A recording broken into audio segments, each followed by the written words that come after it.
all go through those moments in our lifetime that comes and goes. And if we listen to our inner voice and have the courage to follow our bliss, we experience moments that will stay with us for a lifetime. And suddenly one day I was drawn to the north. Photographer Birgitte Aarestrup started her expeditions by booking a dog sled tour for 9 days that turned out a little different than expected. So I arrived up north of the Arctic Circle to the most northern airport in Norway. I was picked up by this musher and drawn back to his home.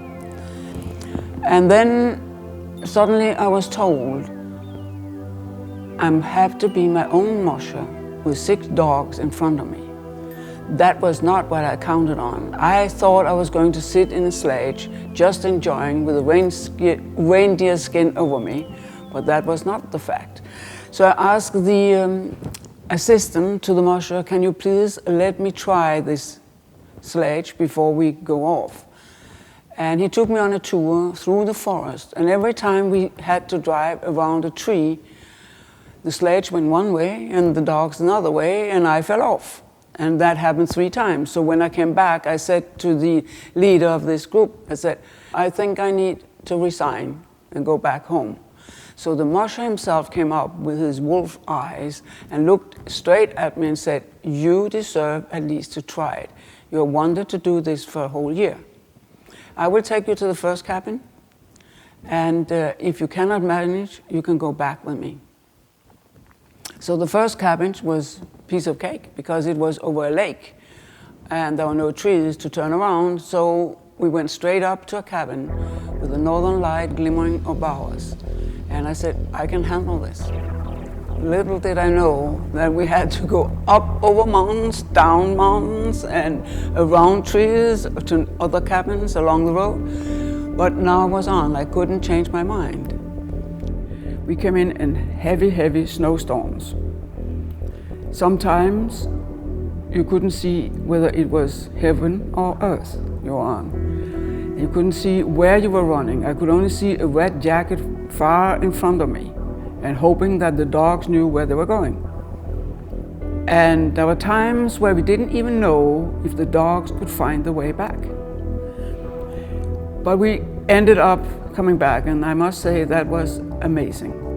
So I asked the guide here, what would you have done if we hadn't found our way? He said, then we have to put down the sledge and lay behind the sledge till the storm is over. That storm lasted a whole week. To go through nature like that, to go through a snowstorm, standing on dog sleds, you can't see whether you go up or you go down. You can only feel it with the sledge. Earth and heaven merge. And that nature is extremely strong. And it makes you really have to go inside yourself. Then my next draw to the north was, in a way, I've always wanted to somehow connect with the Native American people. I didn't know how. So I thought maybe if I go to Lapland and meet with the Sami people, who have much in common with the Native Americans, that I would find my way. So I booked my trip to Kiruna, with the most northern town in Sweden. And I started out with an overnight at the Ice Hotel. That is a hotel that they build every November, and you run out in the river again in April. And that was an extremely fantastic experience because of the theater. They had built the global theater, and where you would sit on ice bench with the northern light glimmering about you and the Sami people coming in their colorful dresses with their drums and play Hamlet in Samish. Amazing. And to sleep in the room at the Rice Hotel was the most quiet room I've ever slept in. So the biggest wilderness of a national park in Europe is up northern in Sweden. And that is where the reindeer herders are living.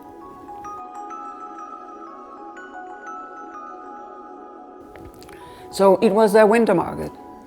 And I had booked a bed in a yurt over on the other side of the lake from the little town. And I met with those who were going to take me over there. And I sat in and I said, so how many are going to sleep here? And the man who took care of me looked upon me and said, you're the only one. Because you're 2 days earlier than the market is starting. I said, okay. But there was no houses, no lights, no nothing over on that side of the lake. So late afternoon, I had to go back and find where I was going to sleep. Now it's pitch dark. I only have a little flashlight to find where I was going to live. And walking over a dark, dark lake, I was thinking, what do I do if I meet a bear? But little was I thinking that a bear hibernates at winter time, so there was no risk for that. So then came the next thing, can I find where I'm going to sleep? And the man had put a little candlelight outside that yurt I was going to sleep in, and the stove was heating up, so it was just for me to lay down in my sleeping bag and go to sleep. I woke up in the middle of the night, ice cold, eyes on the window inside, and too tired to find another firewood. I just put on a hat and socks and went back into my sleeping bag. At 8 in the morning came 2 young guys over with coffee and reindeer meat and yolking the way that they kind of sing to the reindeers. And then they asked me if I wanted to go out and feed the reindeers together with them, and of course I would love to do that.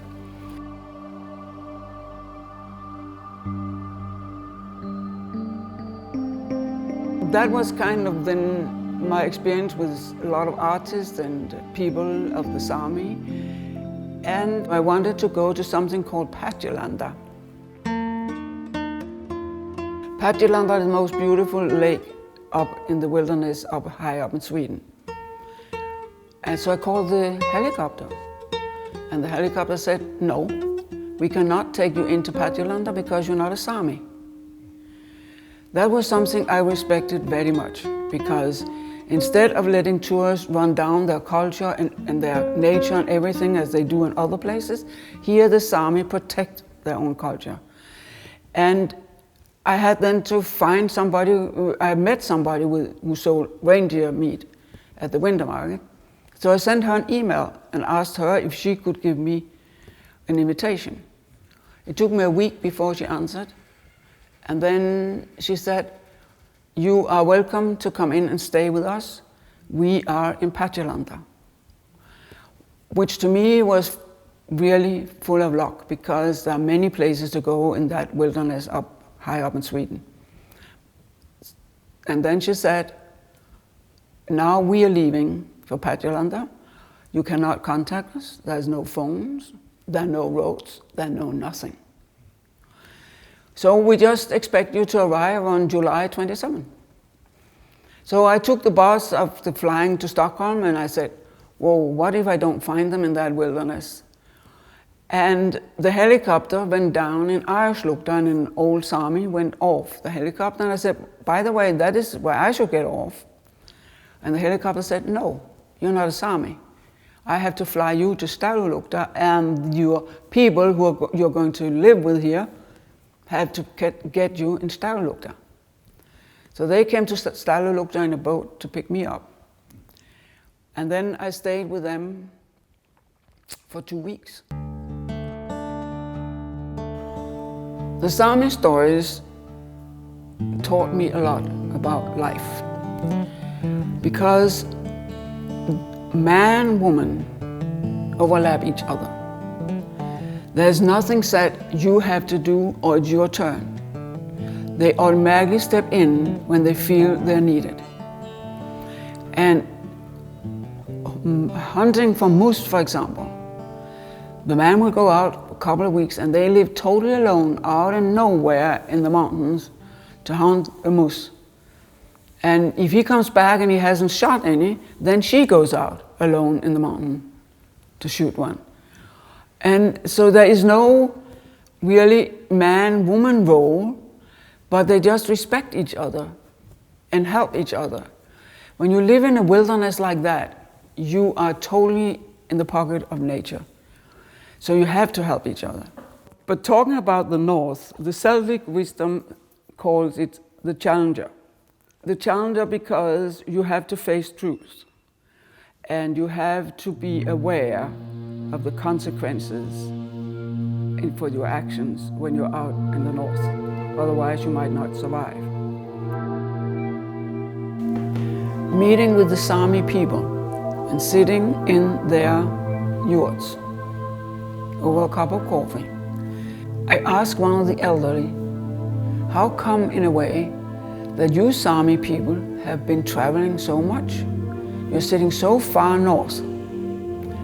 They have been to New Mexico, they have been to Lebanon, I mean, you name it. And she said, because we know there exists a world outside ours, and we want to know more. But we are stunned that so few people want to know about our world. So I came back several times, but I want to jump in that in between I went on a Russian icebreaker to close to the North Pole, and there I will only say a few things because what I kind of got out of that was how small we are in nature. We have absolutely nothing to say. And the captain, the Russian captain, wouldn't know where we would be within an hour. It all depended upon the ice, where he could sail, where he could anchor, etc. So we came to an island called the Starvation Island, where a whole crew had drowned back in time, an American crew. They never came and picked them up because the ice didn't allow it. So every time they come to that island, huge storms come up and the icebreaker cannot anchor. This time it was calm, he could anchor. A strong voice came in the morning. I was about getting up to get ready to go on the helicopter into Starvation Island. And a strong voice came in and said, "You are not going." Where they come, I don't know. But anyhow, I respected it as I always respect voices. So I said to my roommate, "I'm not going." And she said, "What? You're not going?" And I normally jump for everything. So she left and I went up out of bed and said, "No, of course I'm going." But the voice came back and said, "No." So I didn't go. And we're standing up on the deck while they all were leaving. A storm came in so heavy that the pilot hardly could get them back on the boat. He was a Canadian pilot who had been in the Cambodia War, and he said this was the worst flight he's ever done. And I was standing on the deck and I heard screams from the bottom of the ocean. So many explorers back in the 1900s have drowned in that strait between Greenland and Ellesmere, Canada. And they really came up talking. So that was a little bit, I mean, to go to Greenland and they say, see Greenland and you can die. You've seen the most beautiful thing you can see. It's amazing nature, and it's amazing wide ice sheets and the icebergs.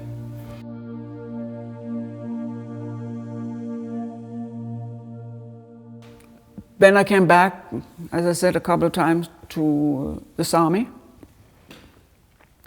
Then it was time for me to go on to something else, and in came, I don't know, a desire that I wanted to see the Ainu people in Hokkaido, Japan. Ainu people are the Aboriginal people of Japan. And I said, okay, I'm going. And I went, and I don't speak Japanese, they don't speak English, but I never like to travel with a group because it's impossible for me to take photos and to get the contact with people I need if I'm with a group.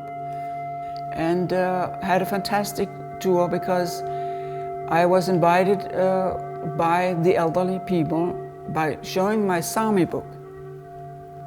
They understood who I was and why I was there in a way, without talking. And they invited me into ceremonies where they sang the God. No other foreigners were there. No young people were allowed either. And then they went out and celebrated the dead people. And in the evening they had a dance with fire of the bear to celebrate the bear. I stood on a distance and I did like that. And the old man, the elder, did like that towards me, straight down into my eyes. That gave me goosebumps. Amazing, amazing. That taught me, for the first time I started to understand the word that we are one. I've never liked that word, never understood it. That one, yes, but not same. Oneness, but not sameness. And that clarified my understanding for oneness, because here we were not speaking the same language, and yet we understood each other. So that was my trip to Japan. Still, I was on for exploring whatever the North could show. So this time I went to Haida Gwaii. That is the most northern island up in Canada. And I took a sailboat, 12 people, around the southern part of Haida Gwaii. There are no roads there either, and you can only get in by a boat. But there you have villages with old totem poles, still some of them standing. They say that they are one of the first to do those totem poles. So that are the old totem poles on the southern part of the Haida Gwaii Islands. And each totem pole gives the story of who is living there. Instead of a street name or street number, they have a totem pole. So I met with the chief there, and the chief said to me, "You missed out the evening where we were dancing the bear dance." Then he took and showed me the log house, and he performed singing the bear dance for me alone. And his name, translated, is the Golden Voice. Fantastic. So they have a wonderful community because they really share with each other. And yes, there is poverty, but there are great, great artists. And one of the great artists asked me if I wanted to go out and catch salmon with him at 3 in the morning. I said, I don't think that is really me. So I came, and he said, then come by at noon, then I'm back. And I said, okay. I came back at noon, and then he was preparing. He had caught 17 salmon that night, and he was preparing them to deliver them out to the whole village. That wonderful sharing of everything. I want to finish it off by reciting Margaret Mead, because I think she says it all. She says, human diversity is a resource, not a handicap, that all human beings have the capacity to learn from and teach each other. And that has always been my dream, to build those bridges between all those differences that we represent on planet Earth, whether it's north, south, or whatever they are from. Because that way we can support each other and we can learn a lot, but we have to have open minds and trying to understand each other. I thank you for listening. Birgitte Aarestrup was born in Copenhagen, Denmark, and trained by the well-known Danish photographer Jan Freddy. Her tools are purely traditional, using film, not digital, capturing moments in time, never posed, and using only the natural light. Birgitte lived in rural Sweden for many years, where she and her husband raised their 3 sons. In 1983, she and her family relocated to Santa Barbara, California. As a writer, Birgitte has authored and photographed Wildflowers, a book about raising children in nature, Close to the North Pole, and 8 Seasons Above the Arctic Circle, illustrating her many trips among the Sami people. And her latest book, The Indigenous Peoples of the North, where Birgitte wishes to share and preserve what is left of the culture of indigenous peoples and the beauty of untouched nature, its endlessness and solitude.